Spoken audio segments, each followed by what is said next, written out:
तो कार्यस्थल पर यदि किसी भी प्रकार के आपको एक्ट से, किसी प्रकार के जेस्चर से, किसी प्रकार की बात से यदि आपको लगता है कि आपके प्रति कोई असहज आपको महसूस कराने की कोशिश कर रहा है, तो आप अपने ही एचओडीज को आप इस बात की रिपोर्ट कर सकते हैं। यदि एचओडी रिपोर्ट कर इस तरह का कोई कार्य कर रहा है तो आप अपने ऊपर लोगों को बता सकते हैं। 1997 में विशाखा गाइडलाइन सुप्रीम कोर्ट में जारी की थी।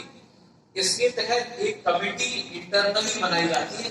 हो सकता है कई बार हम पुलिस के पास जाने के लिए उसको अपना ठीक नहीं समझते हो, तो हम इंटरनल कमेटी के पास रिपोर्ट कर सकते हैं। उस कमेटी में 50% से ज्यादा विमेन्स होंगी और वो जिनको नॉमिनेट करेंगे वही लोग उसमें होंगे, और फिर उसके तहत वो लोग जांच करके 90 डेज के अंदर उस जांच को कंप्लीट करके देंगे। तो अगर आपके साथ किसी भी प्रकार का हरासमेंट होता है तो इस विशाखा गाइडलाइन को हमेशा याद रखना है। इसके अलावा भी आपके लिए बहुत सारे कानून हैं, आपको किसी भी तरीके से कमतर नहीं आना है। इसके अलावा मैं एक आध बात और नोट करके लाया था, उसको भी बता देता हूं।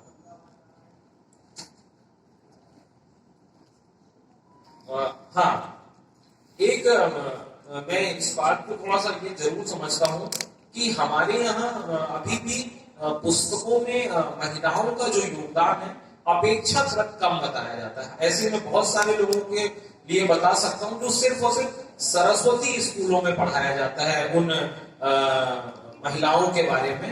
उसका एक वो है जो मैं नाम लेके आपको बताऊंगा, जिनका शायद आप लोगों ने नाम नहीं भी सुना हो। अरुंधति अनुसुईया चा सावित्री जानकी सती द्रौपदी कन्यकी गार्गी मीरा दुर्गावती यथा लक्ष्मी रहल्या चिन्नम्मा रुद्रमांबा सुविक्रमा निवेदिता शारदा चा प्रणम्या मात्र देवता। ये इतने जो सारी मात्र शक्तियां हैं, और मेरी कलीग और मेरे जो साथ में है, मेरे साथ एसडीएम मारा है, मेरी फ्रेंड संपदा यहाँ पर उपस्थित हुई है, उसका जोरदार तालियों से स्वागत कीजिए। संपदा सराफ अपनी बैच की टॉपर रही है और मध्य प्रदेश में उसने प्रथम स्थान प्राप्त किया था, और अभी वो एसडीएम मारा के तौर पर मेरे साथ काम कर रही है। तो एक बात और मैं आपको एक कानूनी तौर पर बताना चाहता हूँ, इसके बाद अपनी बात को समाप्त करूंगा। कि आपने जो निर्भया केस देखा होगा, उसमें एक चीज और निकलकर सामने आई थी कि जिन लोगों ने उस केस में ब्रूटली उसको मतलब एक्शन किया था, उसमें एक बहुत बड़ा कारण था कि उन लड़कों को कभी कोएड स्कूल में नहीं पढ़ाया गया। तो जो लोग कोएड स्कूल में नहीं पढ़ते हैं वो बहुत ज्यादा लड़कियों के बारे में, महिलाओं के बारे में, उनकी सामान्य एक्शन पर असहज हो जाते हैं। आपने पिंक मूवी भी देखी होगी जिसमें उसने बताया कि नो का मतलब नो होता है। तो वो लोग ये चीज जो कोएड स्कूल में नहीं पढ़ते हैं वो लड़कियों के प्रति फेमिलियर नहीं हो पाते, सामान्य स्थितियों में सामान्य बातों को सामान्य स्तर पर नहीं समझ पाते हैं। तो मैं अपनी बात को सिर्फ और सिर्फ दो पंक्तियों के तहत समाप्त करूंगा कि घूम गई। सुनो द्रौपदी शस्त्र उठा लो अब गोविंद ना आएंगे। ये आप ही लोगों के लिए।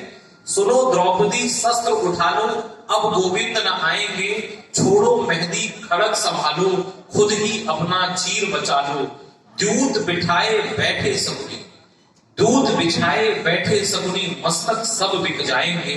सुनो द्रौपदी शस्त्र उठा लो अब गोविंद न आएंगे। और कब तक आस लगाओगी तुम बिके हुए अखबारों से, कब तक आस लगाओगी तुम बिके हुए अखबारों से। कैसी रक्षा मांग रही हो दुशासन दरबारों से। स्वयं जो लज्जाहीन पड़े हैं, स्वयं जो लज्जाहीन पड़े हैं, वो क्या लाज बचाएंगे।